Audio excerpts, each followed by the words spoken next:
ta beseda kar tvoja, jaz ne bom več zavlačevala, izvoli. Najlepša hvala, Janja. Drage udeleženke, dragi udeleženci, drage prijateljice, dragi prijatelji, mama, oče in pa Rok.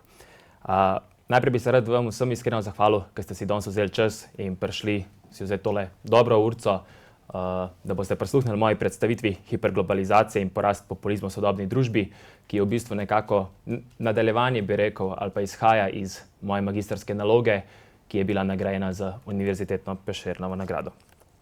O čem bomo danes govorili? Najprej se bomo spoznali z pojmom globalizacije, nato s pojmom političnega populizma, potem bomo pogledali, kako lahko pridemo od globalizacije k populizmu, se pravi, kako globalizacijski šoki se prevedejo v podporo populistom na volitvah, in pa kako lahko preprečimo nadaljnji svetovni zdrs v polarizacijo družbe. Nekaj za uvod. Kako lahko hiperglobalizacija vodi v politični populizem? Tukaj ne bom izgubil preveč besed že v samem začetku, ker bo to ena od prvih zadev, s katerimi se bomo srečali tekom predstavitve, ampak boste videli, da lahko zelo različne oblike globalizacije vodijo v podporo populistov na volitvah. Bi se pa pri tej točki za začetek malo bolj zaustavil, da se vprašamo, zakaj je politični populizem sploh problematičen. Je to nekaj, kar je problematično samo zaradi sebe, ali nek termin, ki nam enostavno ni všeč? Ne. Nažalost, vemo sami, da vse več populistov prihaja na oblast in njihove politike, retorike, ideologije, pogledi na svet, če želite, imajo lahko hude tako družbene kot ekonomske in socialne posledice, še posebej, če so te populisti na vodilnih mestih v velikih državah, ki igrajo veliko moč v svetu. Na koncu predstavitve pa se bomo dotaknili tudi vprašanja, če se lahko nekako rešimo pred drsenjem v politični populizem. Se pravi, ali obstajajo neke politike, instrumenti, metode, kako bi lahko ta proces drsenja zavrli in pač tam trend obrnili v nekoliko drugo in lepšo smer. Tu na slikah imamo dva izmed najbolj odmevnih primerov v zadnjem desetletju, kjer je v bistvu hiperglobalizacija vodila v bodisi zmago populista, bodisi nek populističen dogodek, če temu tako rečem. Donald Trump v času pisanja mojega magistrskega dela je zmagal na volitvah 2016, konec koncev je pa sedaj tudi novi, stari izvoljeni predsednik Združenih držav Amerike in pa seveda še en tak populističen dogodek, kjer je globalizacija zelo vplivala, je pa izstop Združenega kraljestva iz Evropske unije. Zdaj, samo globalizacijo si bomo ponazorili z časovno premico. Samo ne vem, če tole dela. A temu tudi baterije manjkajo? Načeloma bi mogla. Pogledajte, sem prosim. Ja, bolje rade je, kot pač. Hvala.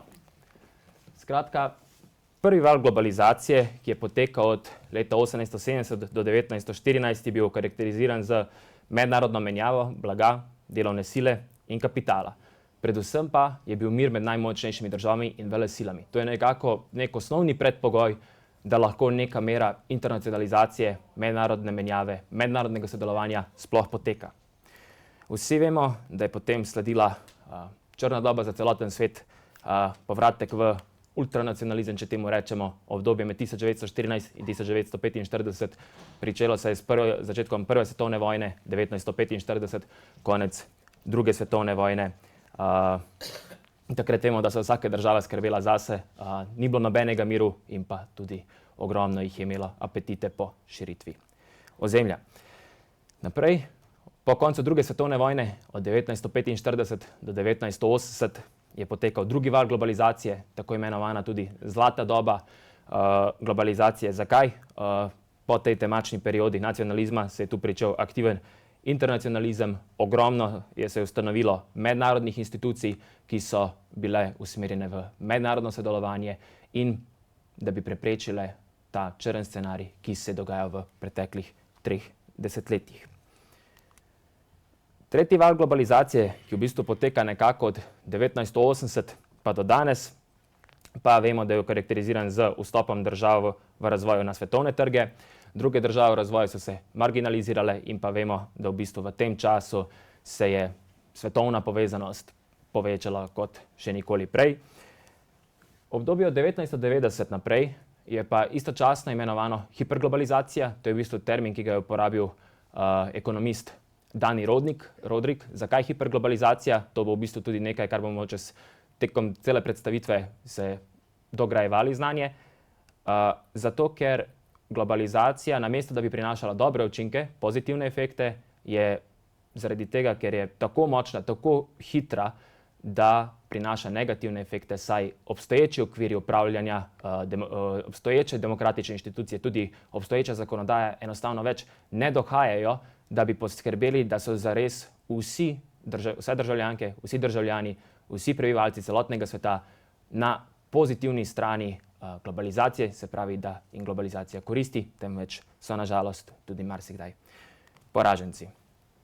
Najlažje, kako si bomo zamislili oziroma vizualizirali ta porast oziroma vpliv globalizacije, je, če se pogledamo trgovinsko globalizacijo. Se pravi, tukaj imamo graf svetovne izvozne vrednosti blagovne menjave, ki prikazuje trend od 1950 pa do 2023.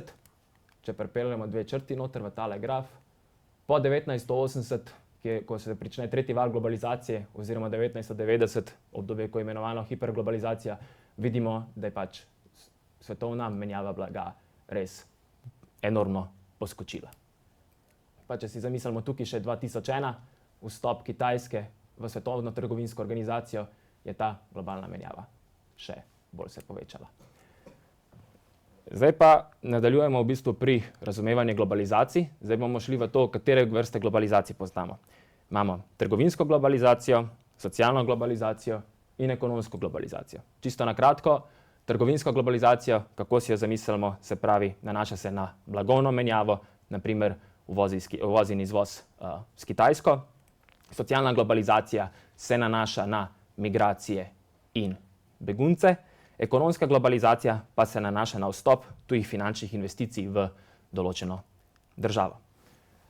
Kako torej sedaj delimo efekte globalizacije? Kot sem rekel, v samem začetku, se pravi predvsem prvi val, pa potem drugi val, tudi pričetek tretjega vala, so prinašali pozitivne efekte, kot so naprimer prenos znanja, kapitala, delovne sile, potem pozitivno je vplivalo na rast bruto domačega proizvoda, kot tukaj naprej bomo uporabljali kratico BDP, tako na BDP na prebivalca je rasel, kot tudi recimo letna skupna vrednost BDP-ja držav.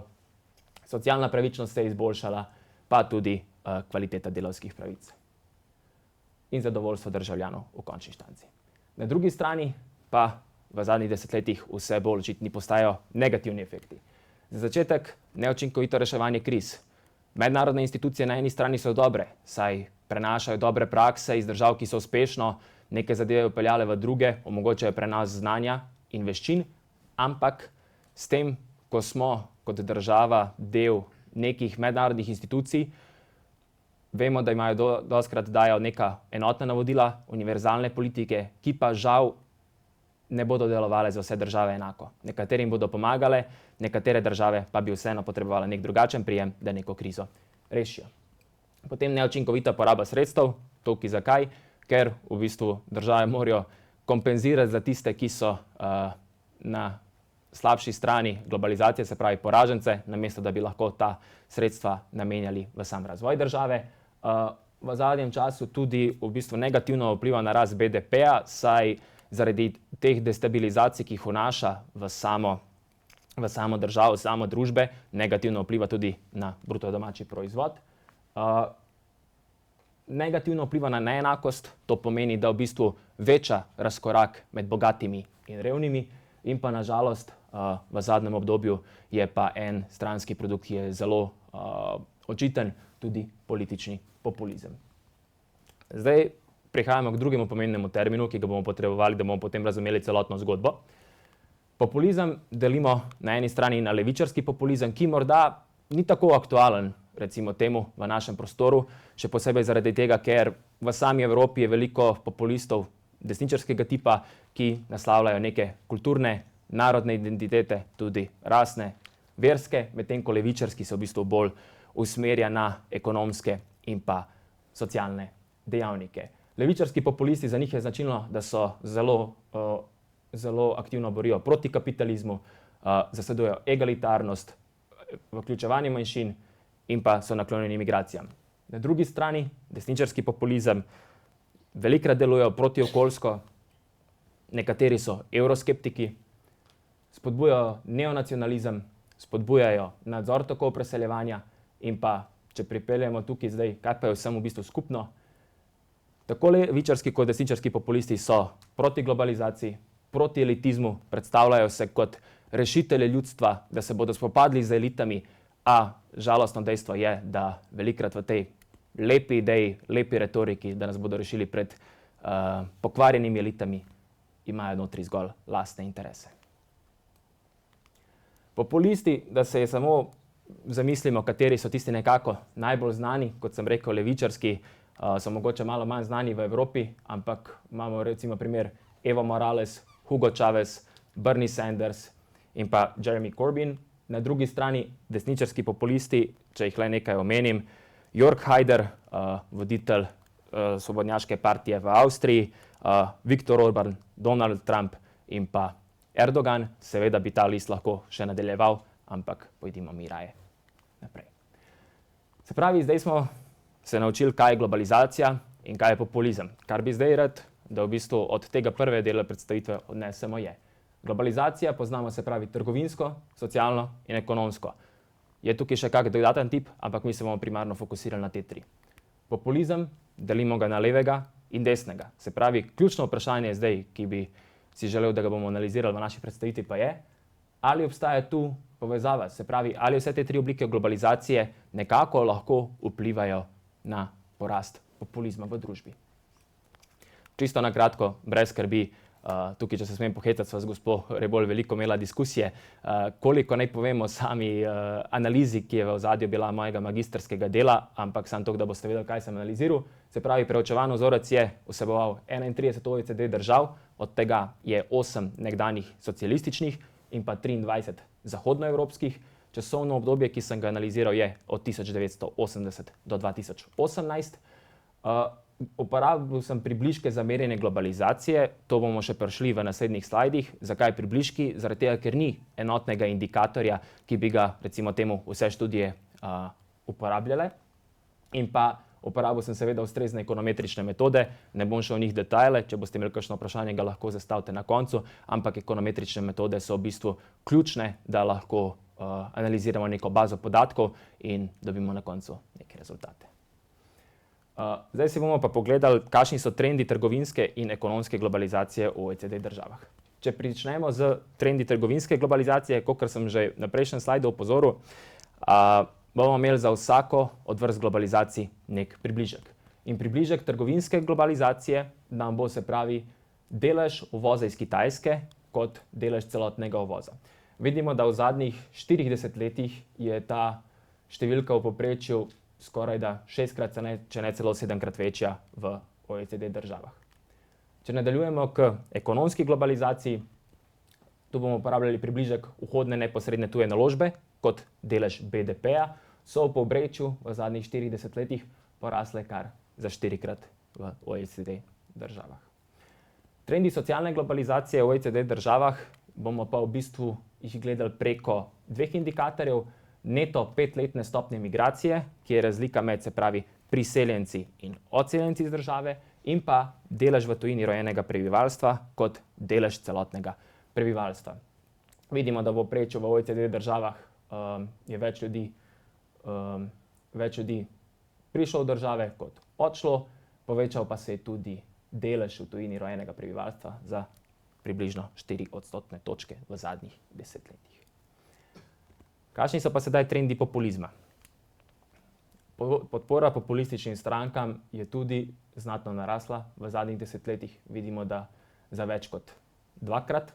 Zdaj pa, kot sem že prej omenil, imamo dva tipa populizma, levi in desni. In mene je zanimalo zdaj znotraj teh populističnih strank, koliko je narasla podpora desnim in koliko levim.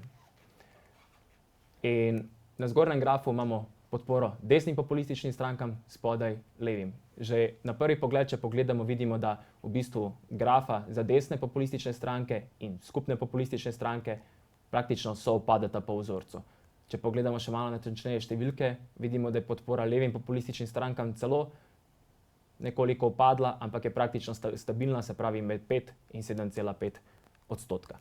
Medtem ko podpora desnim populističnim strankam, ki je bila praktično nepostoječa v 1980, je sedaj v povprečju že pri 15 odstotkih.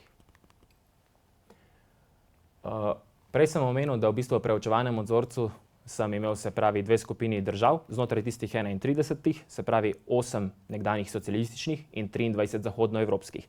Vemo, da nekdanje socialistične države so se, ko so se enkrat odprle, so se popolnoma srečale z drugimi težavami, z drugimi izzivi. Tukaj tudi konec koncev vemo, naša Slovenija s čim se je spopadla, kot nekatere države, ki so že desetletja bile samostojne. Modra črta predstavlja, se pravi, povprečje 8 nekdanjih socialističnih držav, rdeča pa ostalih teh 23. Vidimo, da podpora levim populističnim strankam je bila kar visoka na začetku, ko so se te države osamosvojile, potem pa je v bistvu začela padati, stabilna pa je v ostalih OECD državah.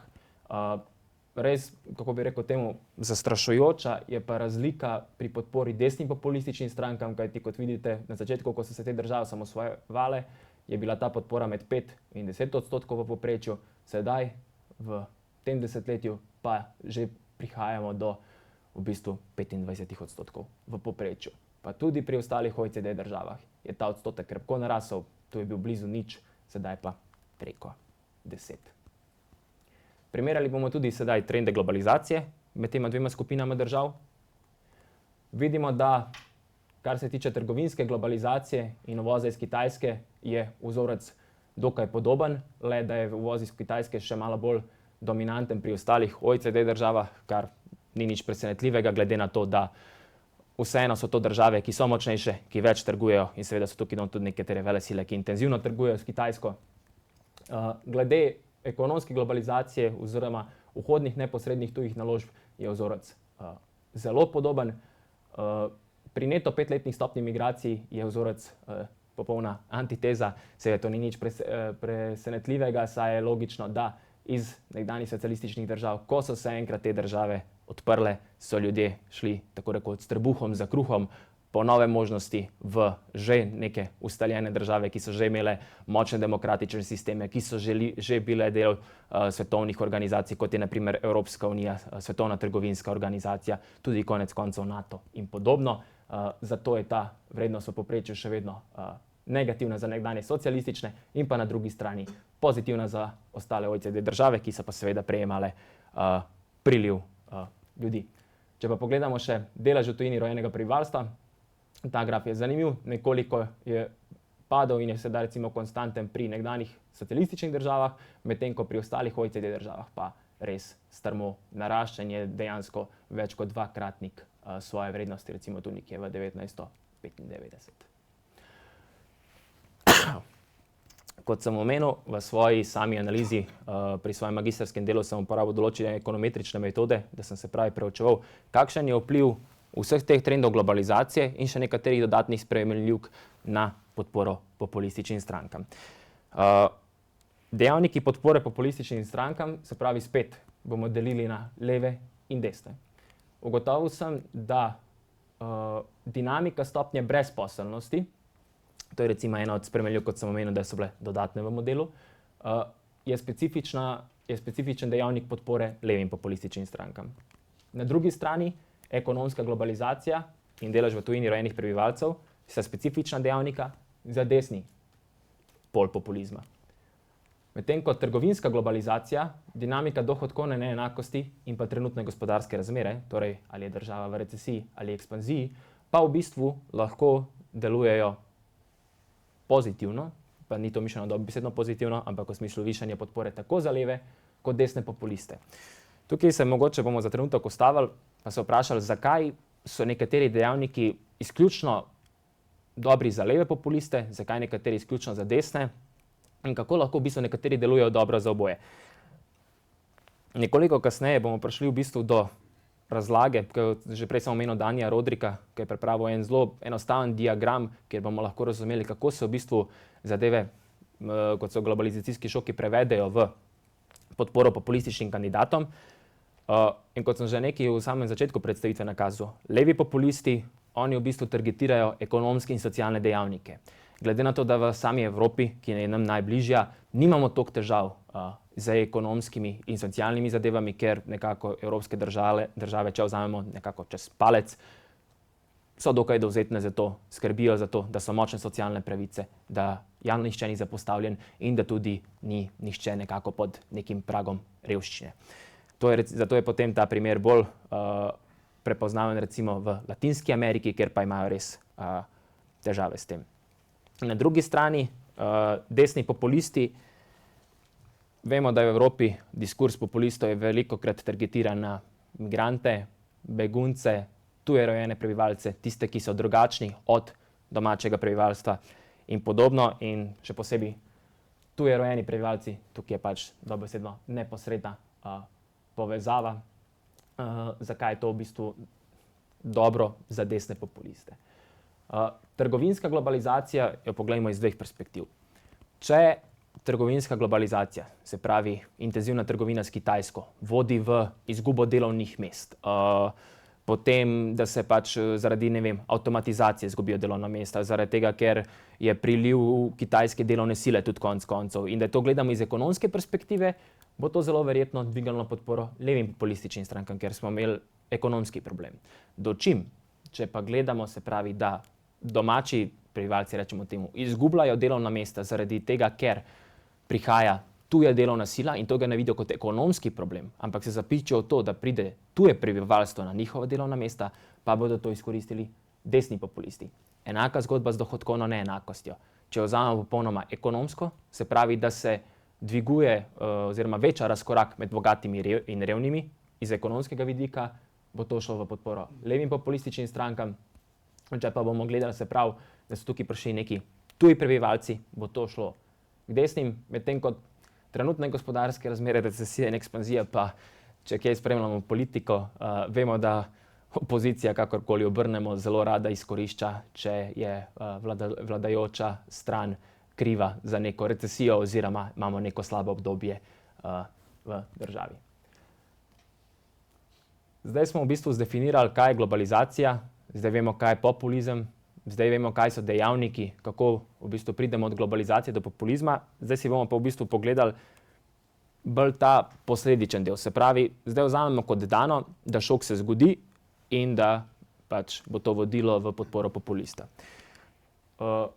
Avtor Ferrara je v bistvu analiziral podrobneje trgovinske šoke in je ugotovil, da ena možnost je, se pravi, preko spremembe ekonomskih stališč volilcev, druga možnost, ki pa v bistvu ni tako očitna, oziroma mogoče ne bi na prvo žogo pomislili, še posebej pri trgovinski globalizaciji, je pa preko spremembe kulturnih stališč volilcev, seveda pa lahko tudi do neke mere, pa tudi sam šok direktno lahko vpliva na koga bomo želeli izbrati na volitvah, ker pač lahko, da tisti voditelj, ki je bil v tistem času odgovoren za koalicijo, ko se je tak šok zgodil, ga ni dobro ukrotil in seveda pač bodo volilci želeli nekoga drugega videti po koncu naslednjih volitev. Zdaj pridemo do nekoliko bolj, če rečem temu, sofisticiranega diagrama, ki ga je razvil Dani Rodrik. Se pravi, kot začetek vzamemo globalizacijski šok. Globalizacijski šok vodi v neko ekonomsko dislokacijo. Zdaj pa nas v bistvu zanima, kako bomo od tukaj, kako lahko to vpliva na spremembo individualnih političnih preferenc, se pravi, to je v bistvu povpraševalna stran, se pravi nas, volilcev, in pa na drugi strani, kako to vpliva na ponudbeno stran, se pravi programi strank, ideologijo kandidatov, kar na koncu vodi v prid populističnim strankam oziroma kandidatom na samih volitvah. Prva možnost, če gremo po poti A, to, kar smo že v bistvu zdaj dodobra predebatirali, je, da ekonomska dislokacija zaradi tega, ker so neke spremembe, nekaj, kar nam ni všeč, spremenimo zaradi tega politične preference, pride tukaj nek populist, ki bo to naslovil, ki govori, koliko je bilo to res slabo in se zato odločimo podpreti populista. Drugo, se moramo pa vprašati, kako ta globalizacijski šok, ki povzroča ekonomsko dislokacijo, lahko vpliva na kulturna in rasna stališča ter družbeno identiteto. To je potem drug kanal, kjer v bistvu lahko mi kot volilci spremenimo svoje politične preference in to vodi v volilne izide v prid populistom. če gremo še na drugo stran, na ponudbeno, ko v bistvu populisti so zelo hitro učeči politiki, ko opazijo neko ekonomsko dislokacijo, da se je zgodilo nekaj slabega kot posledica globalizacije, bodo to implementirali v svoje programe, v svojo karizmatično retoriko, v svoje tudi konec koncev Twitter zapise, v svoj program za naslednje volitve in bodo poudarjali, da bodo res oni to poskrbeli, da rešijo in to bo spet vodilo v prid njim. Še zadnji kanal je pa, da bodo nek globalizacijski šok, ki povzroči dislokacijo, v bistvu s svojim programom izkoristili, da bodo pritisnili na, se pravi, zaostrovanje kulturnih raznih stališč družbene identitete. Oziroma, če poenostavim, globalizacijski šok bodo v svojem programu izkoristili, da bodo spodbujali sovraštvo. In preko tega kanala, ta mislim, da je najbolj, če rečemo temu, aktivno uporabljen v Evropi, želijo potem vplivati na ljudi, da spremenijo svoje politične preference in da glasujejo za njih na prihajajočih volitvah. Zdaj pa v bistvu nekako prihajamo v tretji del predstavitve, recimo, da so 4 deli, tale je tretji. Kako pa lahko odpravimo negativne učinke hiperglobalizacije, kajti vemo, da primer, če nas boli koleno, ne bo sam pomagal, da bomo mazali s kremo, ne? Pač to bo mogoče za kratek čas rešilo. Ne moramo se mi spopadati s populizmom neposredno, ampak moramo res ugotoviti, kaj je tisti vzrok. Ne vem, če nepravilno hodimo, če nepravilno tečemo in moramo te vzroke nasloviti. In ta nepravilen tek, nepravilna hoja, ki povzroča to bolečino v kolenu, je v tem primeru negativni efekt hiperglobalizacije. Se pravi, šli bomo na kratko čez prvo dejstvo, da potrebujejo države več prostora za domače politike, katere so problematične omejitve globalizacije, kako lahko izboljšamo okvire upravljanja in pa istočasno krepimo demokracijo in pa reševanje problemov neenakosti. Za začetek prostor za domače politike. Veliko avtorjev, ki v bistvu raziskujejo to področje, pravijo, da so 3 možni scenariji za prihodnost. Prvi je slab scenarij, to je ponovitev ekonomskega kolapsa in vzpon avtoritarnih političnih režimov, podobno kot se je to zgodilo v 30. in 40. letih prejšnjega stoletja. Posledica bi bile protekcionistične politike in ultranacionalizem, ki ne bi koristil prav nikomur. Drugi je grd scenarij, se pravi, da se nadaljuje ta trend, ki ga imamo trenutno, to je, da se populizem postopno vzpenja, da populisti zmagujejo zaporedne volitve, s tem bodo spet sledile protekcionistične politike, ki bi postopno izpodrinile liberalne demokratične vrednote, ki so v bistvu osnova odprte svetovne ekonomije, kot jo poznamo danes. In pa tretji, hvala Bogu je tukaj tudi en lep scenarij, je pa to, da se vzpostavi zopet demokratično ravnotežje, ki bi stopil korak nazaj od hiperglobalizacije in oplemenitil nacionalno avtonomijo. Ta zadnji scenarij pa nas pripelje do popularnega termina oziroma popularnega problema, problem politične trileme. Imamo v bistvu 3 možnosti, ki pa v bistvu niso vse istočasno dosegljive. Obstaja nek trade-off, se pravi, da lahko dobimo le 2 od teh 3. Se pravi, mi bi si želeli v idealnem svetu poglobljeno gospodarsko povezovanje, nacionalno suverenost in pa demokratične politike. Vkolikor bi šli po poti poglobljenega gospodarskega povezovanja in nacionalne suverenosti, bi bil to nek model zlate srajce oziroma po angleško golden straitjacket. To je bil primer zlati standard, ki je zelo hitro propadal zaradi rasti demokracije. Če bi si želeli poglobljenega gospodarskega povezovanja in demokratične politike, pridemo do globalnega federalizma. To do neke mere imata ZDA, do neke mere poskuša peljati tudi Evropska unija, pa če smo čisto iskreni, če to probamo preslikati na svetovni nivo, je to praktično nemogoče, ker so si države tako različne, da že Evropska unija ima probleme, pa tudi Amerika ni popolnoma enostavna, čeprav je dejansko to 50 zveznih držav znotraj ene velike tvorbe. Pa pridemo potem do končne povezave, se pravi, kaj je tisto, kar bi lahko povezovalo nacionalno suverenost in demokratične politike, bi bilo pa nekaj v stilu Bretton Woods kompromisa. Se pravi, ta bi spodbujal, da gospodarska povezava ostaja, se pravi, da se države ne zaprejo, ampak na nek smiselen način, na način, ki ga države lahko ukrotijo, se pravi, če to apliciramo na primer globalizacije, da vzamemo tiste dobre zadeve od nje, ampak istočasno, da zaviramo njene negativne posledice, hkrati ohranjamo nacionalno suverenost, se pravi, da, če se recimo spomnimo prvega tistega primera, kaj je negativen efekt globalizacije, da težko rešujemo krize, ker mednarodne institucije predpišejo nek recept, kako morajo vse države rešiti krizo, čeprav ima vsaka neke svoje specifike in bi rabila več prostora za nacionalno suverenost, da lahko sama snuje te politike in pa seveda pač brez demokracije in demokratičnih vrednot družba ne bo delovala. Katere so zdaj problematične omejitve globalizacije? Bomo tukaj imeli dve skupini držav. Prvo je za razvite države. Tukaj je nekako za njih najbolj problem delovni standardi, se pravi, ali naj trgovina spoštuje nacionalne delovne zakone ali naj spoštuje zgolj internacionalne. Potem imamo okoljske, zdravstvene in varnostne standarde, ne vem, primer, ali lahko EU določa strožje standarde kot druge države. Potem imamo še davčne in socialne politike ter problem pravičnosti v trgovini. Naprimer, ali naj države umetno znižujejo vrednost svojih valut in subvencionirajo izvoz ali ne. Težko je začrtati te meje, kaj je prav in kaj ne. Težko je postaviti, če bi rekli temu, poštena pravila igre, da res ne bi nihče na koncu dneva trpel. Na drugi strani pa imamo države v razvoju, imajo pa predvsem dva, recimo temu omejujoča problema, trgovinski režime in pa mednarodne finančne režime, ki nekako jih spušča, da se prebijajo na svetovni parket, ampak istočasno jih pa skuša zavirati.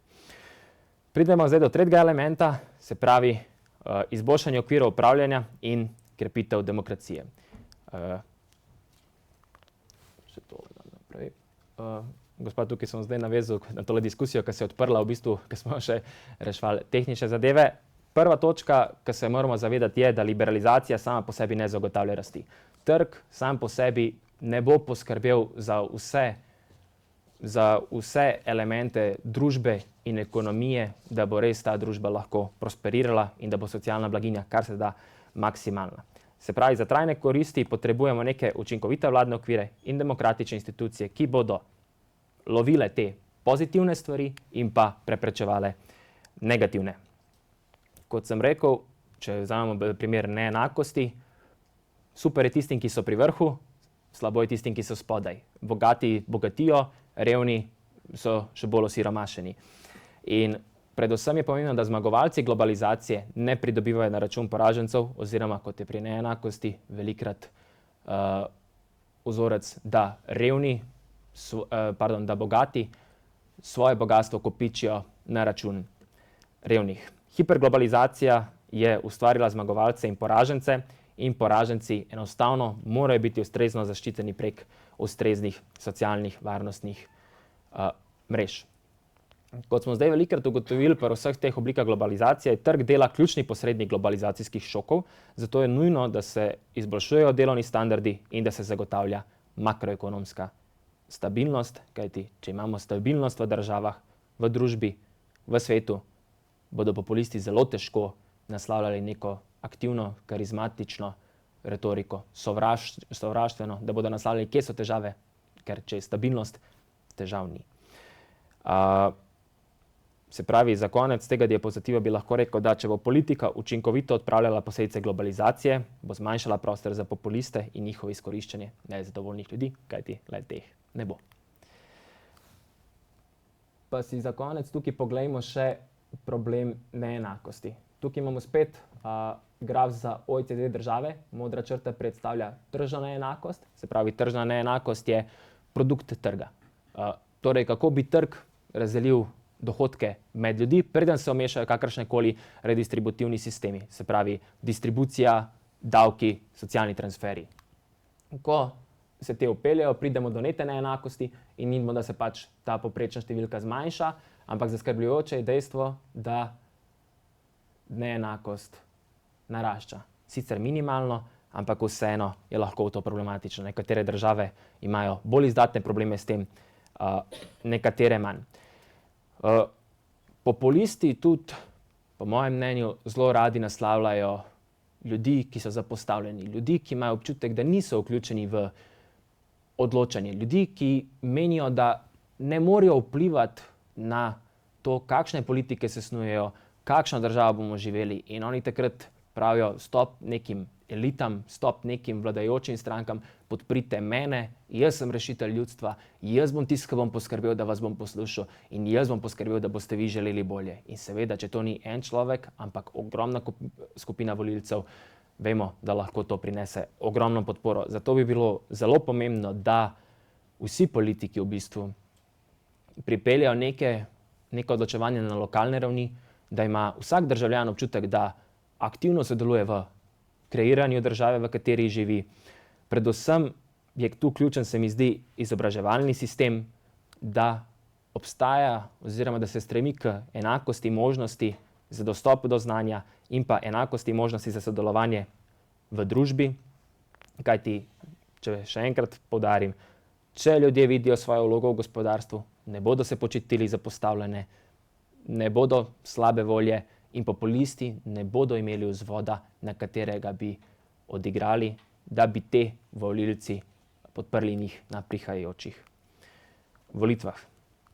Torej, če povzamem, kaj bi rad oziroma upam, da ste do naše predstavitve odnesli, upam, da zdaj vsi skupaj razumemo pojma globalizacija in populizma, da vemo, katere oblike globalizacije poznamo, katere oblike populistov imamo. Drugo, kako lahko sama globalizacija, hiperglobalizacija oziroma globalizacijski šoki, kako se lahko prevedejo v politični populizem.